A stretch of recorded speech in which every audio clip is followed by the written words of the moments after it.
Good morning, Rover fans. Dotty is back.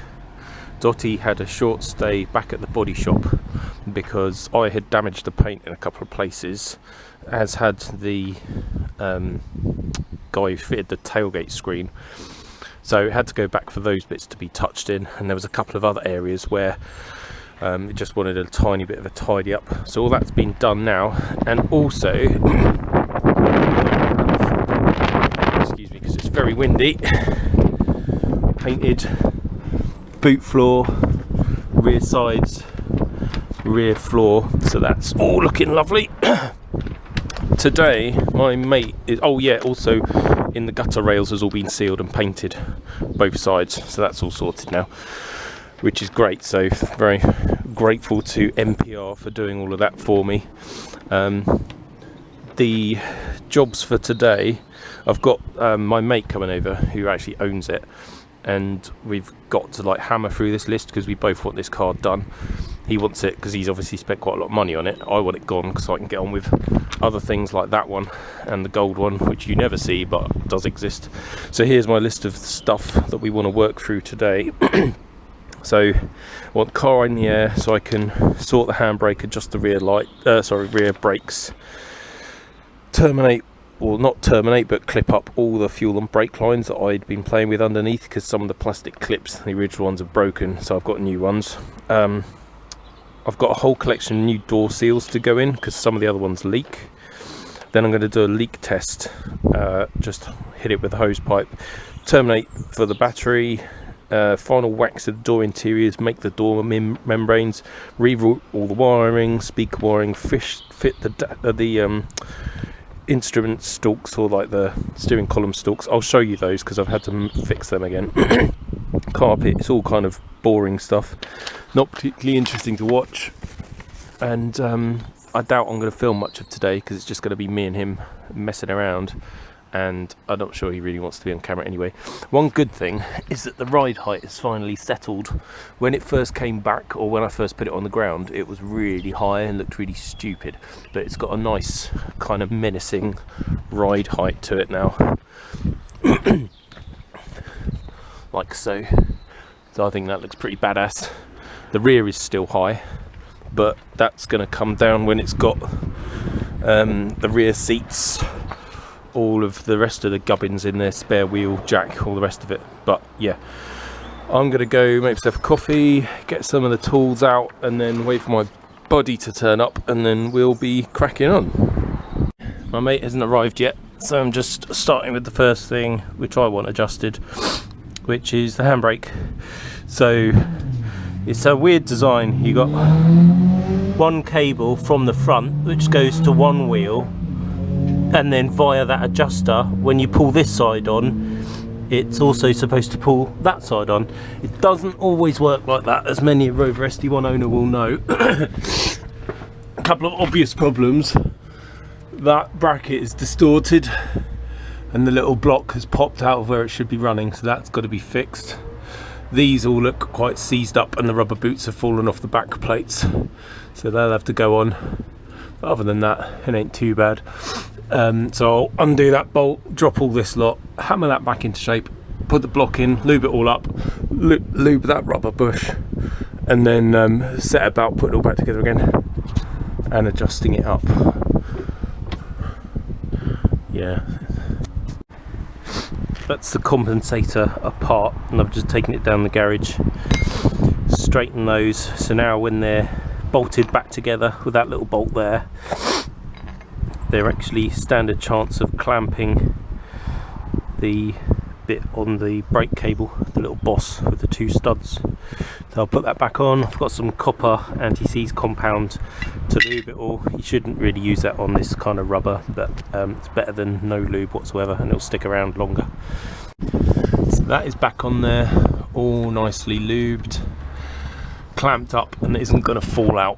I might, once it's bolted up there, give it another wang with a big pair of grips or Stilsons or something, but yeah, that can be bolted up now, and then I can have fun adjusting the handbrake.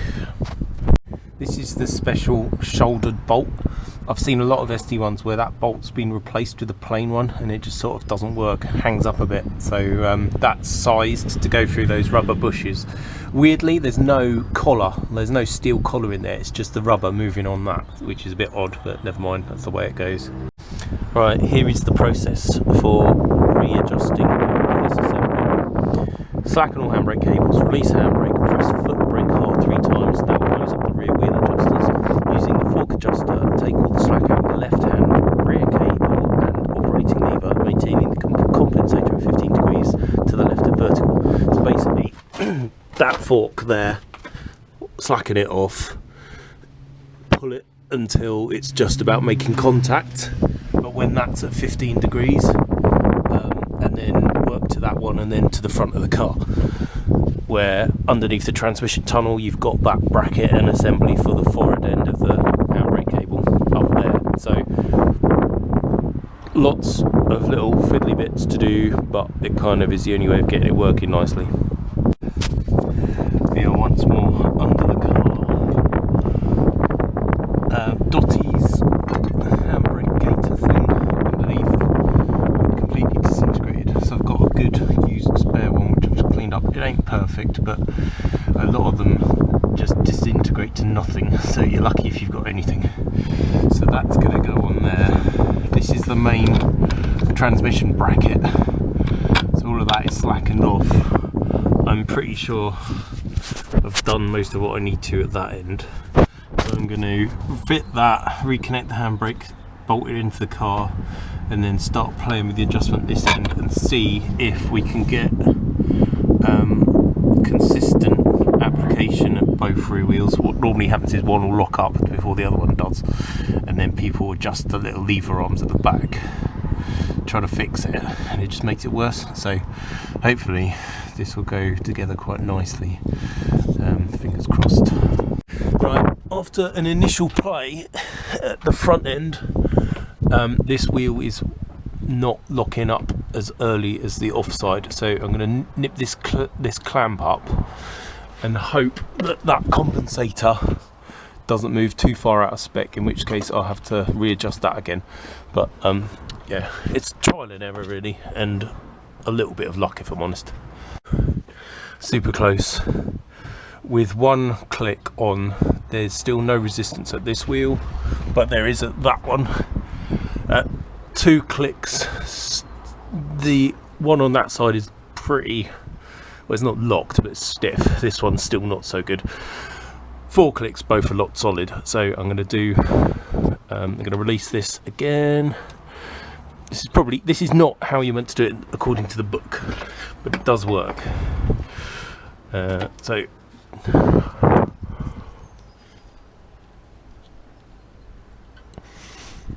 I'm just slowly catchy monkey, nipping this up, reconnecting it, testing, yada yada yada, backwards and forwards. Great success. Car is all wet together. Handbrake works much better than on most SD1s, much better than my gold one. Right, modified the shitty battery terminal. That's a lot neater now. Still not perfect, but it's good to go. I'm trying to get the fan off so I can turn it the right way round. Annoyingly, I'm going to have to pull the rad off, drain the coolant to get the fan far enough forward and off, which is a pain, but never mind.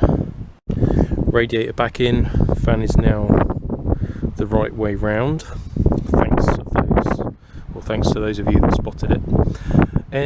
I've run out of coolant though, so it's pretty much topped up, but a little bit to go. I've done the fan belt while I was down there.